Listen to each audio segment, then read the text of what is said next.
Hi everybody, I'm here with Jackie Hahn, and she does reverse mortgages, and we're going to tell you just a little bit about how those work today. What's the name of your company, Jackie? Approval Reverse Mortgage is the company I work for. Okay, great. And we also have one of my preferred lenders, Matt Hardy with 8Z Mortgage, and he also does reverse mortgages. But Jackie is here on Main Street, and we're featuring our Main Street small businesses, so I'm glad to have you here today. Thank you, thank you. So one of the things that I've been talking to some of my clients about, this reverse mortgage product is for people who are over 62, and it's a way that they can purchase a new home and invest the proceeds from the sale of their home into a new home without using the whole amount of money. So can you tell us how a reverse mortgage works? Yeah, so the reverse mortgage purchase is something that a lot of people don't know about.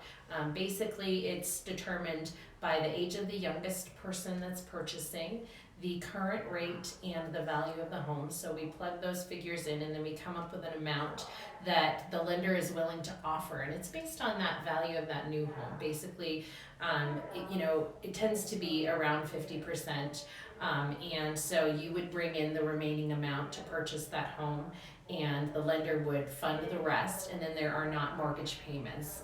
It's just you pay your taxes, insurance, and HOA dues. Okay. So that payment then how is that payment being made? So you don't make any payments on the reverse mortgage.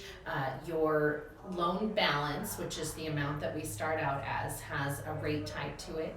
And as the loan is in place, that rate basically has interest that accumulates on the loan balance over time.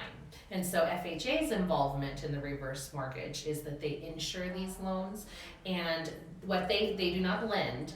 What they say is that if your loan balance ever were to accumulate over time and to be more than your house would sell for, they would cover that difference. So that's that protection that they have. Okay. So basically, if I get a reverse mortgage, it's still my home, and this is just another way to get money to access the purchase of a home. Right. It's just the same as any other mortgage.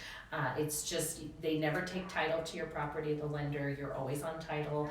If you were to, so when the reverse mortgage is paid off is at the end, when both or one borrower has passed away, you go into some sort of care facility for more than 12 months, or you've moved. Any of those reasons would be why you would have to pay off a reverse mortgage, and how it is paid off is the same as if you had a traditional mortgage today.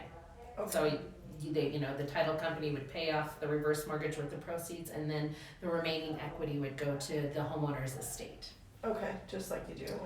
So one of the things that I know has changed, and I'm excited about the change, is the fact that it used to be that only the person who was 62 could be on the title, and now how does that work?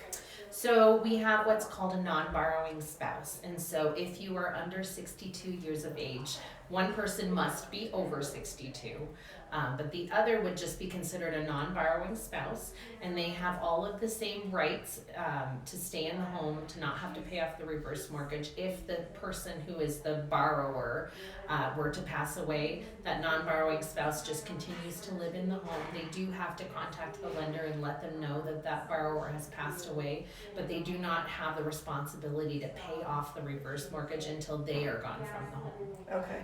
And if someone is not married and they are deceased, and the home goes to the family through an estate, what happens there?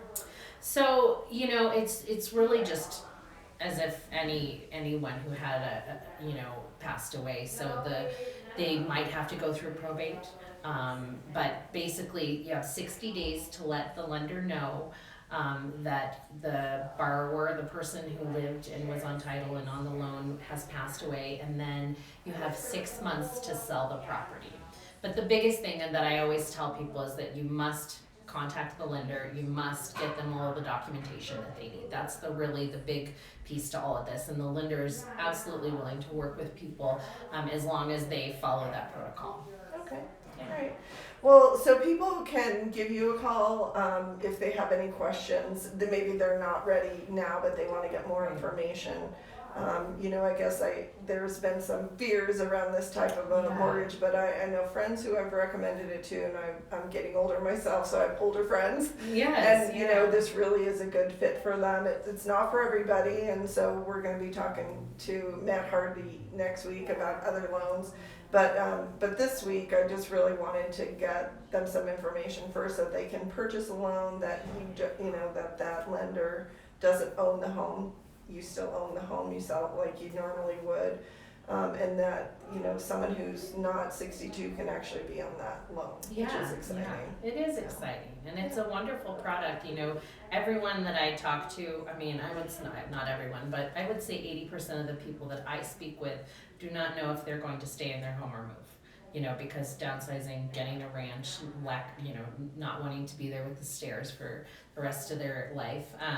So it is so important for people to know, because it is such a decision that they are making in their retirement years, whether or not they should move. So it's a great product. Thank you so much for inviting me. Thank you. I so appreciate your time. Yes, Thank you very much. yes. And if you have any questions, you can give me a call. I'll hook you up with Jackie. And again, the name of her business is Approval Reverse Mortgage. Okay, great. Thank you so much, and you have a great day. Thank you.